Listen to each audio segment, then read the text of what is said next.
तो story start होती है, हम कुछ बंदे को देखते हैं जो कि एक लड़की को या मीन हमारे एमसी को ये लोग धमकी दे रहे होते हैं। और ये बंदा भाई लिटरली भाई किजारू लग रहा होता है वन पीस का। तो हमारे किजारू भैया हमारे एमसी से बोलते हैं कि भाई तुम्हारे माता पिता मर गए, इसका ये मतलब नहीं है कि तुम हमारी कर्जा को नहीं चुकाओगे, और एक फादर का किया हुआ खर्चा उसका बेटा ही चुकाता है, तो अब हम सारे कर्जे तुम्ही से वसूलेंगे। जिस पर ये हमारे एमसी चिल्ला के बोलता है कि आखिर यहाँ पर क्या ही बकचोदी चल रही है, मेरे फादर एंड मदर तुम लोगों के लिए माइनिंग करते हुए मारे गए और रूल के हिसाब से तो तुम लोग को ही हमें मुआवजा देना चाहिए। अगले ही पल हम माइनिंग के अंदर देखते हैं जहाँ पर कि हमारे एमसी को कुछ लोग जो कि टॉर्चर कर रहे होते हैं उसे कहते हैं कि कुछ लोगों की हमें सेक्रीफाइस चाहिए और तुम्हारा आगे पीछे तो कोई है नहीं, तो तुम्हें तो ये रिस्क लेनी ही पड़ेगी। और जिस पर एमसी पूरा लाचार होता है, वो अपने मन में सोच रहा होता है कि 1000 में से एक चांस होता है अवेकनिंग का, और आखिर तुम लोग खुद ही ट्राई क्यों नहीं कर लेते। मरने से तुम्हें डर लगता है, तुम लोग को क्या लगता है कि मुझे नहीं लगता है। इसी के साथ में हम देखते हैं कि एमसी के सामने एक बहुत खतरनाक ही ह्यूमन और मॉन्स्टर होता है, और अगले ही पल में मॉन्स्टर जो कि अपने हाथ को एमसी के बॉडी के आर पार कर देता है। और एमसी सोच रहा होता है क्या मैं इसलिए मर रहा हूँ क्योंकि मैं बहुत कमजोर हूँ, और फिर गुस्से में चिल्लाते हुए कहता है कि मैं कमजोर हूँ इसका मतलब ये नहीं है कि मेरी लाइफ कोई और डिसाइड करेगा। और इसी के साथ में हम इस मॉन्स्टर को देखते हैं जो कि एमसी को कुचलने ही वाला होता है कि तभी उसके सामने एक सिस्टम विंडो अपेयर होती है, और वो कहती है कि अननोन ऑर्गेनिज्म के साथ में सिस्टम बाइंड हो रही है और डाटा एनालाइज शुरू हो चुकी है। और इसी के साथ में एमसी का शैडो सिस्टम एक्टिवेट हो जाता है, और इसी के साथ में हमारा सीन शिफ्ट होता है, हमें एमसी के पास्ट का सीन दिखाया जाता है जहाँ पर कि ये इस सिचुएशन में कैसे फंसा इसके बारे में होता है। और जिसके बाद हमें एमसी बताता है कि मेरा नाम लेई है, एक सेसोनेट इंटरडायमेंशनल माइनर, मेरा रोज का काम है हाजमत सूट पहनकर दूसरी डायमेंशन में जाके एनर्जी स्टोन को इकट्ठा करना, अपनी जान को जोखिम में डालकर। पोर्टल के बाहर एक लड़के को देखते हैं जो कि हमारे एमसी से कहता है कि इस महीने का तो बुरा नहीं गया, अगर यही पे से रहा तो शायद एक साल में अपने माँ बाप का कर्जा चुका देगा, और अगर 3 से 5 साल और काम किया तो शायद एक छोटा सा अपार्टमेंट भी खरीद सकता है। जिस पर एमसी कहता है कि हाँ मैं कड़ी मेहनत करूंगा, लेकिन एमसी अंदर ही अंदर काफी गुस्सा होता है और सोच रहा होता है कि मैं एक बार सिर्फ तुम लोगों का कर्जा चुकता कर दूं, जिसके बाद में 3 से 4 साल तक कौन ही काम करेगा तुम लोगों के लिए। और जिसके बाद हमें बताया जाता है कि जिंदगी की मजबूरी ही है जो लोग हजमत सूट पहनकर दूसरी डायमेंशन में जाते हैं, क्योंकि अवेकनिंग की चांस सिर्फ 1000 में से एक होता है, और इसलिए कोई भी अपने लाइफ को रिस्क में नहीं डालता। और फिर हम देखते हैं कि एमसी एक ट्रक पर बैठकर माइनिंग करने के लिए दूसरे डायमेंशन में जा रहा होता है, और तभी एक पर्सन एमसी को देखकर कहता है कि जिसके माँ बाप एक्सीडेंट में मारे गए उन्हें ना ही कोई कंपनसेशन मिली, ऊपर से उन पर कर्जा भी डाल दिया गया, ये वही लड़का है। और जिस बार दूसरा पर्सन बोलते कि हाँ तब एनजी कॉर्पोरेशन ने उसके माँ बाप पर ही $1 मिलियन का नुकसान डालने का इल्जाम लगाया था, बेचारा लड़का इस पर काफी कर्जा हो गया है। जिस पर ये मोटा पर्सन कहता है कि उसके लिए इतना तरस खाना क्यों है, मेरे हिसाब से तो वो बहुत कमजोर है, अगर मैं होता तो अपनी जान की बाजी लगा देता, लेकिन कॉर्पोरेशन से अपना पैसा निकलवा लेता। जिस पर पहले वाला बंदा उस मोटे से बोलते कि यार मुझे तो लगा था कि तुम कह रहे थे कि उनसे पैसे नहीं बल्कि उनकी जिंदगी का हिसाब लिया जाएगा। जिस पर मोटा पर्सन बोलते क्या तुम बेवकूफ हो, वो पहले ही मर चुके हैं, उनके बदले खून का क्या फायदा, पैसे ही मिल जाए तो काफी है। इधर अपने एमसी को देखते हैं जो कि काफी निराश फील कर रहा होता है क्योंकि वो काफी वीक है। खैर अगले ही पल में हम देखते हैं कि ये सभी लोग जो कि अपने एनर्जी स्टोन के माइंड के पास पहुंच जाते हैं, और साथ ही हमें नरेटर बताता है कि कभी कभी इंसान खुद ही कमजोर नहीं होता बल्कि ये सोसाइटी ये दुनिया ये इतनी पागल होती है कि उसे तोड़ देती है। और तभी उन लोग का सुपरवाइजर कहता है कि सभी लोग रेडी हो जाओ क्योंकि अब काम करने का टाइम आ गया है, लेकिन अचानक वहाँ की जमीन पूरी तरह हिलने लगती है, ये देखकर सब घबरा जाते हैं। और जिस पर इन लोगों का सुपरवाइजर कहता है कि यार थोड़ा सा अर्थक्वेक है, इसमें चिल्लाने वाली क्या बात है। और जिस पर एक पर्सन कहता है कि अर्थक्वेक मैंने इसके बारे में दूसरे डायमेंशन में कभी भी नहीं सुना, और जिस पर दूसरा पर्सन भी कहता है कि हाँ हमने काफी सारे जोन्स में काम किया है लेकिन अर्थक्वेक के बारे में कभी भी नहीं सुना। और जिस पर एक मोटा पर्सन कहता है कि इसका मतलब यहाँ पर कोई मॉन्स्टर है, और जिस पर वहाँ पर कुछ लोग बात करने लगते हैं कि शायद हमें यहाँ पर काम नहीं करनी चाहिए क्योंकि मैंने पहले सुना था कि इस इंटरडायमेंशनल में ह्यूमनॉइड्स रहते हैं। जिस पर दूसरा भी बोल दे कि हाँ यहाँ पर बीस्ट और बग्स के भी क्रैश हैं। और जिसके बाद सारे माइनर्स जो कि यहाँ से जाने का डिसाइड करते हैं, तभी इनका सुपरवाइजर चिल्लाते हुए कहता है कि सबसे पहले तुम लोग बकवास करना बंद करो, इस एरिया को एक अवेकर ने 3 साल पहले ही क्लियर किया था, तो यहाँ पर ह्यूमन एड्स को आना तो नामुमकिन है। लेकिन अगले ही पल सुपरवाइजर के बॉडी के आर पर होता है एक मॉन्स्टर का हाथ, और ये देखकर सारे माइनर जो कि काफी डर जाते हैं, और एमसी इतना डर गया होता है कि इसकी बॉडी ही काम नहीं कर रही होती है। और फिर वहाँ पर अफरा तफरी मच जाती है, सभी लोग जो कि अपने जान बचाकर वहाँ से भागने लगते हैं, एंड इसके तो वहाँ पर काफी सारे ह्यूमन और मॉन्स्टर आ जाते हैं। और एमसी सोच रहा होता है कि हम लोग एग्जिट डोर से काफी दूर हैं और हमें नहीं लगता कि हम यहाँ से बच कर जा पाएंगे। और एमसी जो कि वहाँ से डर के भाग रहा होता है कि तभी एक मॉन्स्टर जो कि एक माइनर को उसके ऊपर फेंक कर मारता है, एंड इसके साथ में हम देखते हैं वो माइनर हमारा एमसी जो कि एक पत्थर से जाकर टकराते हैं। और जैसे ही एमसी अपने होश में आता तो वो देखता है कि काफी सारे लोग जो कि ट्रक से वहाँ से भागने की कोशिश कर रहे होते हैं, और एमसी ये देखकर उनसे बोलता है कि यार हमें भी साथ में लेके चलो। लेकिन तभी हम देखते हैं कि जिस ट्रक से कुछ माइनर्स भाग रहे होते हैं कि वहीं पर एक और मॉन्स्टर आता है, उनके पीछे हमला कर देता है, और वो मॉन्स्टर जो कि उन दोनों ह्यूमंस को भी निकाल लेते हैं। एंड तभी काफी सारे मॉन्स्टर जो कि उन गाड़ी की तरफ बढ़ने लगते हैं, तभी हम देखते हैं कि उन लोगों की गाड़ी जो कि ब्लास्ट होती है। और इसी बीच में एमसी नोटिस करता है कि ये ह्यूमन और मॉन्स्टर जो कि आग में जलकर मर रहे हैं। फिर एमसी को समझ में आ जाता है कि इनकी वीकनेस फायर है। इधर एमसी आग को देख ही रहा होता कि तभी एक मॉन्स्टर जो कि एमसी पर अटैक कर देता है, लेकिन उससे पहले ही एमसी उस मॉन्स्टर के अटैक को डॉज कर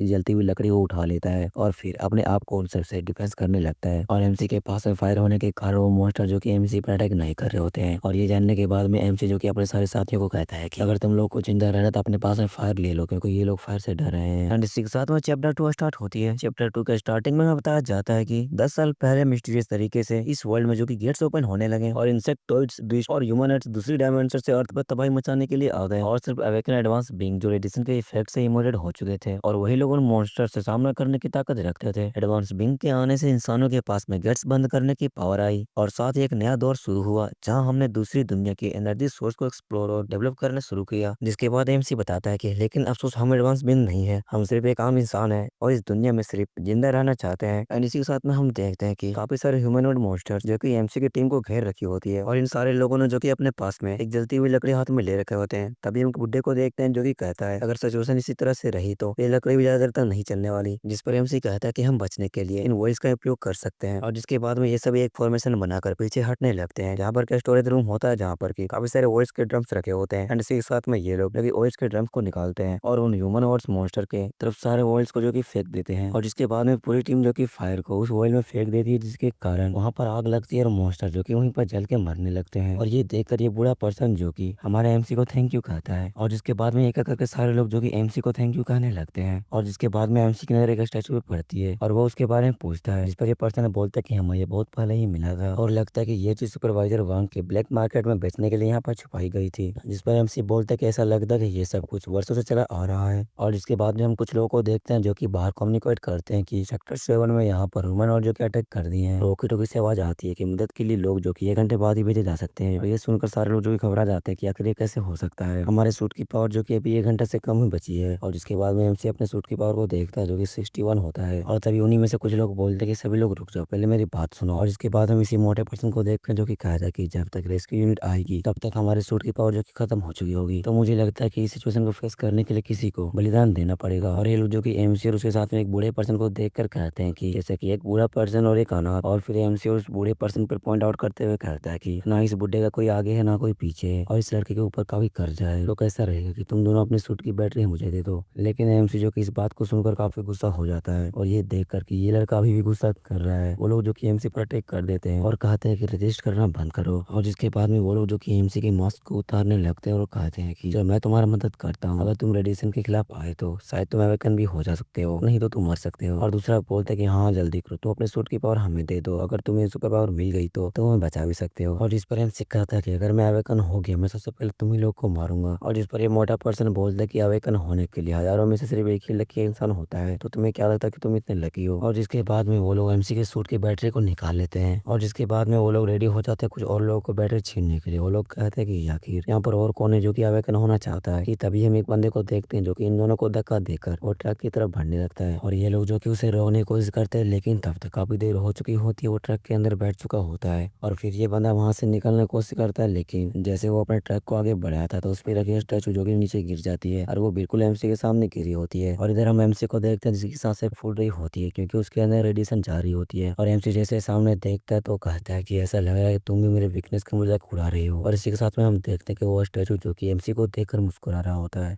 और उस स्टैचू को हंसता हुआ देखकर एमसी कहता है कि यहाँ तक कि एक स्टैचू भी मुझ पर हंस रहा है। एमसी इतना सोच ही रहा होता है कि तभी एक ह्यूमनॉइड मॉन्स्टर जो कि उस मूर्ति को तोड़ते हुए उसके पास आता है। एमसी देखता है कि उसके हाथों में काफी सारे ब्लड लगी हुई है। एमसी को समझ में आ जाता है कि उसने हमारे साथियों को ही मार दिया है। एंड तभी वो ह्यूमनॉइड मॉन्स्टर जो कि एमसी को सर से पकड़ लेता है और वो अपने दूसरे हाथ को एमसी के बॉडी के आर पार कर देता है। और तभी हमें एमसी के सब कॉन्शियसनेस के अंदर दिखाया जाता है, जहाँ पर कि वो सोच रहा होता है कि क्या मेरे साथ ऐसा इसलिए हो रहा है क्योंकि मैं सबसे कमजोर हूँ। और जिसके बाद में एमसी को अपने फ्लैश पे याद आने लगे कि किस तरह से उसके माँ बाप के जाने के बाद में उसे किस तरह ने उसकी सोसाइटी ने उसे अपनाने से मना कर दिया। और हम कुछ लोग को देखते हैं जो कि एमसी को धमका रहे होते हैं, वो बोल रहे होते हैं कि आखिर तू पागल तो नहीं हो गया है और तुम अपने माँ बाप की मौत का इन्वेस्टिगेशन कर रहे हो, कहीं ऐसा तो नहीं तुम कॉर्पोरेशन पर केस करना चाहते हो। और जिसके बाद में कॉर्पोरेशन वाले लोग जो कि एमसी के सारे कंप्लेन लेटर्स जो कि उसको फेंकते हुए कहते हैं कि ये तेरी सारी कंप्लेन लेटर जो कि मेरे हाथ लग गई है, हम तुझे कंपनसेशन दे रहे हैं लेकिन तुझे नहीं चाहिए, तुम्हें तो चाहिए सच। तो ठीक है मैं तुम्हें बताता हूँ कि तेरे माँ बाप कैसे मरे। और जिसके बाद में वो लोग एमसी से कहते हैं कि सच ये है कि तेरे निकम्मे माँ बाप ने रूल्स को तोड़ तोड़े थे और एक्सीडेंट का कारण बने। और अब ना सिर्फ ये कि हम तुझे कोई कॉम्पनसेशन नहीं देंगे, बल्कि हम तुझ पे केस भी करेंगे और मिलियंस डॉलर्स का, जो तुम्हारे माँ बाप ने हमारी कंपनी को लॉस दिलाया है। और जिसके बाद में हम कितारू जैसे देखने वाले बंदे को देखते हैं जो कि एमसी को एक लात मारकर उससे कहता है कि मैंने पहले ही कहा था, अगर तू बस कॉम्पनसेशन एग्रीमेंट साइन कर लेता और 10,000 का पैसा ले लेता तो ये सब कभी भी नहीं होता। लेकिन नहीं, तुझे तो सच जाननी थी। और अब मैं तेरे कर्ज वसूली का जिम्मेदार हूँ। हर महीने 30,000 का इंटरेस्ट और पूरा पैसा 3 साल में चुकाना होगा। और हर महीने को 15 तारीख को तेरे पास में कोई आएगा और अगर उन्हें पैसा नहीं मिला तो लोग कुछ भी कर सकते हैं। तो मुझे पहले मत करना। फिर तुझे देख के मुझे थोड़ी दया आ रही है तो मैं तुम्हें एक रास्ता देता हूँ। तुम्हें इंटरडायमेंशनल माइनर बनना होगा। बस वही एक जॉब है जहाँ पर तुझे अपना कर्ज चुकाने का थोड़ा चांस मिल सकता है। और इसी के साथ में हमारा सीन शिफ्ट होता है प्रेजेंट टाइप में, जहाँ पर हम देखते हैं कि वो ह्यूमनॉइड मॉन्स्टर जो कि एमसी को अपने हाथ में लटका कर रखा होता है। और एमसी सोच रहा होता है कि मरना तो वैसे भी है, तो मैं मर भी क्यों ना जाऊं, लेकिन मैं इतना आसानी से नहीं मरने वाला। और क्या हुआ कि मैं कमजोर हूँ। किसने कहा कि कमजोर लोग चुपचाप मौत को गले लगा लेते हैं। एंड इसी के साथ में एमसी अपनी बच्ची को चाहिए पावर को लगाते हुए उस ह्यूमनॉइड मॉन्स्टर के कंधे को दांत से खा जाता है। और जैसे ही एमसी ऐसे करता है तो वो ह्यूमनॉइड मॉन्स्टर जो कि एमसी को दूर फेंक देता है। और एमसी जो कि मरते हुए सोच रहा होता है कि इस मॉन्स्टर का टेस्ट तो बिल्कुल बेकार है। और जैसे ही एमसी जो कि अपने इनर वर्ल्ड में जाता है तो वहाँ पर एक शैडो होती है जो कि एमसी से कहती है, सच में मुझे तो लगा था कि तुम कोई हिडन पोटेंशियल को अनलॉक करने वाले हो, लेकिन मुझे अब पता चला कि तुम मरने से पहले बेकार की कोशिश कर रहे थे। और जिस पर एमसी कहता है इससे तुम्हें क्या ही फर्क पड़ता है, कम से कम मैंने उसे बाइट तो किया और तुम तो बस एक स्टैचू की तरफ पड़े थे, तुम्हें तो उसने ऐसे ही कुचल दिया। और जिस पर शैडो कहता है कि अभी सिर्फ मैं ही हूँ जो कि तुझे बचा सकता हूँ, बस तुम्हें इतना करना कि चुपचाप अपनी बॉडी को मुझे हैंड ओवर करना होगा। और जिस पर एमसी कहता है कि मुझे इंटरेस्ट नहीं है, मैं मरना पसंद करूंगा लेकिन कभी किसी से कंट्रोल नहीं होऊंगा, और खास कर तेरे जैसे अगली दरिंदे से। और जिस पर ये शैडो हंसते हुए कहता है कि इंटरेस्टिंग, चुगने से बेहतर मरना पसंद करते हो, क्या बात है। और इधर बाहर के साइड में हम देखते कोई ह्यूमनॉइड मॉन्स्टर जो कि एमसी को कुचलने ही वाला होता है। और साथ ही में हम ये भी देख पा रहे होते हैं कि एमसी के अंदर से ब्लैक एनर्जी निकल रही होती है। और साथ ही में वो शैडो एंटिटी बोल रही होती है कि तुम्हें क्या लगता है कि मैं तुम्हारे मना करने से मान जाऊंगा। और इसी के साथ में हम देखते हैं कि कुछ शैडो एनर्जी जो कि उस ह्यूमनॉइड मॉन्स्टर को घेर लेती है एंड अचानक से उसे जमीन पर गिरा देती है। एंड इसी के साथ में हम देखते हैं कि एक शैडो से बनी हुई काफी बड़ा पैर जो कि आसमान को चीरते हुए आ रही होती है। और साथ ही में हम ये भी देखते हैं कि एमसी की पूरी बॉडी जो कि शैडो से कवर हो चुकी होती है। सही मायने में कहा जाए तो वो शैडो एंटिटी जो कि एमसी की बॉडी को कंट्रोल कर रही होती है। और फिर वो शैडो एंटिटी जो कि कहती है कि वो तो मेरा स्टैचू को कुचलने वाले तुम ही थे। और इसी के साथ में अपने शैडो से बने हुए बड़े पैर से उस ह्यूमनॉइड मॉन्स्टर को कुचल देता है। और इसी के साथ में हम एमसी को देखते हैं जो कि एक नया लुक में आ गया होता है। उसके ऊपर में एक शैडो की आर्मर चढ़ गई होती है। और कैसे अगर सच कहे तो हमारा एमसी भी बिल्कुल सोलो लेवलिंग का चिन्ह लग रहा होता है। लेकिन तभी एमसी के ऊपर में एक और ह्यूमनॉइड मॉन्स्टर जो कि अटैक करता है। और ह्यूमनॉइड मॉन्स्टर जो कि एमसी के पास पहुंचता है उससे पहले ही हम देखते हैं कि उसे एक शैडो एनर्जी जो कि उस ह्यूमनॉइड मॉन्स्टर को वहीं पर पिघला देता है और उसकी पूरी बॉडी जो कि डिस्ट्रॉय हो जाती है। और जिसके बाद में एमसी कहता है कि सच में इसकी स्मेल काफी बेकार है। एंड इसी के साथ में हम देखते हैं कि एमसी ने अपनी शैडो की पावर से अपने टीममेट्स को पकड़कर हवा में फ्लोट करा रहा होता है। एंड उनमें से कुछ बोल रहे होते हैं कि ली आखिर तुम क्या करना चाह रहे हो। तो कैसे हमारा एमसी का नाम ली है, अगर तुम हमारे साथ में कुछ भी करोगे तो हम तुम्हें रिपोर्ट कर देंगे। एंड इसी के साथ में उस शैडो एंटिटी जो कि हमारे एमसी को कहती है कि सच कहूं तो मैं देखने के लिए काफी एक्साइटेड हूँ कि अगर मैं तुम्हें तुम्हारी बॉडी दे दूं तो आखिर तुम क्या करने वाले हो। और जिसके बाद में हम देखते हैं कि ये वही लोग होते हैं जो कि कुछ देर पहले एमसी को मारने की कोशिश कर रहे थे। और जिसके बाद में ये दोनों लोग जो कि एमसी से माफी मांगने लगते हैं कि प्लीज हमें छोड़ दो, हम लोग सिर्फ सर्वाइव करने की कोशिश कर रहे थे, और वैसे भी अगर हम तुम्हारे साथ में वैसा नहीं करते तो तुम कभी भी अपने आप को इवॉल्व नहीं कर पाते। और जिसके बाद में ये बंदा जो कि डरते हुए कहता है कि हाँ हम थोड़े से कठोर थे लेकिन तुम हमारे वजह से ही अवेकन हुए, इसीलिए प्लीज हमें जाने दो। और जिस पर ली कहता है कि इसका मतलब कि मुझे तुम लोग को थैंक यू कहना चाहिए। और जिस पर ये बंदा बोलता है कि ऐसा करने की कोई भी जरूरत नहीं है, बस हम लोग के बीच में जो भी कुछ हुआ उन सभी चीजों को तुम भूल जाओ। और जिस पर एमसी कहता है कि मैं सिर्फ तुम लोग को छोड़ूंगा नहीं बल्कि मैं तुम्हारी मदद भी करूंगा। और जिसके बाद में ली जो कि अपनी पावर को यूज करके दो लोगों की जो कि हेलमेट को खोल देता है और जिसके कारण दोनों के मुंह से ब्लड निकलने लगती है। और फिर एमसी जो कि इन दोनों के बैटरी को निकाल लेता है और ये दोनों जो कि रेडिएशन के चपेट में आने के कारण ये दोनों यहीं पे मारे जाते हैं। और जिसके बाद में एमसी जो कि अपने टीम मेंबर्स के पास में आने लगता है, ये लोग भी डरने लगता है कि प्लीज मुझे मत मारना, लेकिन एमसी जो कि उनकी सूट से निकाले बैटरी इन दोनों को दे देता है। वो कहते कि अभी तुम्हारी है। और जिसके बाद ये शैडो एंटिटी जो कि एमसी से कहती है कि ये बेकार की दया दिखाना बंद करो, इससे तुम एक दिन मारे जाओगे। और जिस पर एमसी कहता है कि बकवास करना बंद करो, मुझे तुम्हारे आदेश की कोई भी जरूरत नहीं है। और जिस पर शैडो एंटिटी जो कि एमसी से कहती है कि कोई बात नहीं, तुम इतने कॉन्फिडेंस अभी दिखा रहे हो, तुम उतना तब भी रहना जब तुम मौत के कगार पे रहोगे। और इसी के साथ में एमसी देखते हैं कि उसके सामने से काफी सारे ह्यूमनॉइड मॉन्स्टर जो कि उसकी तरफ बढ़ रहे होते हैं। इस पर एमसी कहता है कि केव के बाहर इतने सारे होंगे, मैंने एक्सपेक्ट भी नहीं किया था। और जिस पर ये शैडो एंटिटी एमसी से कहती है कि या तो अपनी बॉडी की कंट्रोल मुझे दे दो या तो इन कचरों से तुम ही निपटो। एंड इसी के साथ में हम देखते हैं कि ह्यूमनॉइड मॉन्स्टर्स जो कि एमसी पर अटैक कर देते हैं, जिस पर शैडो एंटिटी जो कि एमसी से कहती है कि अब यार तुम्हारे तो पहले से पैर कांपने लगे हैं, तुम जरा फिर से सोच लो कि मेरे पावर्स के बिना में तो कुछ भी नहीं है। लेकिन जैसे ही वो ह्यूमनॉइड मॉन्स्टर जो कि एमसी के करीब आता है तो एमसी एक लंबी छलांग लगाता है और ली जो कि उस मॉन्स्टर के अटैक को डॉज करते हुए एक बैक फ्लिप मार देता है। और ली फील करता है कि उसकी बॉडी काफी हल्की हो चुकी है। और ह्यूमनॉइड मॉन्स्टर जो कि फिर से ली पर अटैक करता है, लेकिन ली उस अटैक को भी डिफेंस कर लेता है। और तभी पीछे से ली पर एक और मॉन्स्टर जो कि अटैक करता है, जिसे कि ली देख लेता है और अचानक से अपने रिफ्लेक्शन को यूज करके उस मॉन्स्टर का भी अटैक को डॉज कर लेता है। और साथ ही में ली सोच रहा होता है कि मेरे स्पीड और मेरे रिफ्लेक्सेस काफी तेजी से इंक्रीज हुए हैं। और जिस पर वो एंटिटी जो कि एमसी से कहती है कि अब ऐसा इसलिए क्योंकि तुम शेडो सिस्टम से बाउंड हो चुके हो। और इधर हम देखते हैं कि एक ह्यूमन मॉन्स्टर जो कि एमसी पर अटैक करने वाला होता है, लेकिन तभी एमसी अपने हाथ में शेडो एनर्जी को इकट्ठा करता है और एक पावरफुल पंच जो कि उस मॉन्स्टर पर दे मारता है, और जिससे वो मॉन्स्टर काफी दूर जाकर उड़ता है। और जिसके बाद वो ये महसूस करता है कि उसकी पावर काफी बढ़ चुकी है। लेकिन एमसी ये देखकर काफी हैरान हुआ होता है कि अभी जिस मॉन्स्टर को उसने मारा था उसे कुछ भी नहीं हुआ होता है। और जिसके बाद में एमसी जो कि सोचने लगता है कि मुझे एक वेपन चाहिए, और साथ ही उसके हाथ में कुछ बनने लगती है। और अगले ही मोमेंट में एमसी के हाथ में होती है सोलर एनर्जी से बनी हुई डेगर, और तभी उस पर एक और ह्यूमन मॉन्स्टर जो कि एमसी पर अटैक करता है। और जिसके बाद में एमसी जो कि उस डेगर को यूज करता है और उस मॉन्स्टर को बीच से काट देता है। और इस बात से एमसी काफी खुश हो जाता है कि मैं इन सभी को मार भी सकता हूँ, इसका मतलब कि मैं अब पूरी तरह से इवॉल्व हो चुका हूँ। एमसी इतना सोच ही रहा होता कि तभी उसके पीछे से एक और मॉन्स्टर जो कि उस पर अटैक करता है, लेकिन एमसी पीछे मुड़ते हुए उसके सिर को ही काट देता है। और थोड़ी ही देर बाद में वहां पर काफी सारे ह्यूमन मॉन्स्टर जो कि आ जाते हैं, और जिसके बाद में एमसी भी रेडी हो जाता है इन सभी को मारने के लिए। और फिर वो इस मैदान में कूद जाता है। कुछ देर बाद का सीन दिखा जाता है जहाँ पर काफी सारे ह्यूमन मॉन्स्टर के हाथ कटे हुए पड़े होते हैं, और बगल में हम ली को देखते हैं जो कि हाँफ रहा होता है। उन सारे ह्यूमन मॉन्स्टर को मारने के बाद में ली जो कि जमीन पर लेटकर हाँफ रहा होता है, तभी सिस्टम विंडो अपेयर होती है और उसे बताते हैं कि एवोल्यूशन जो कि सक्सेसफुल हो चुकी है, और ली जो कि एक ह्यूमन है और उसका रैंक ही है।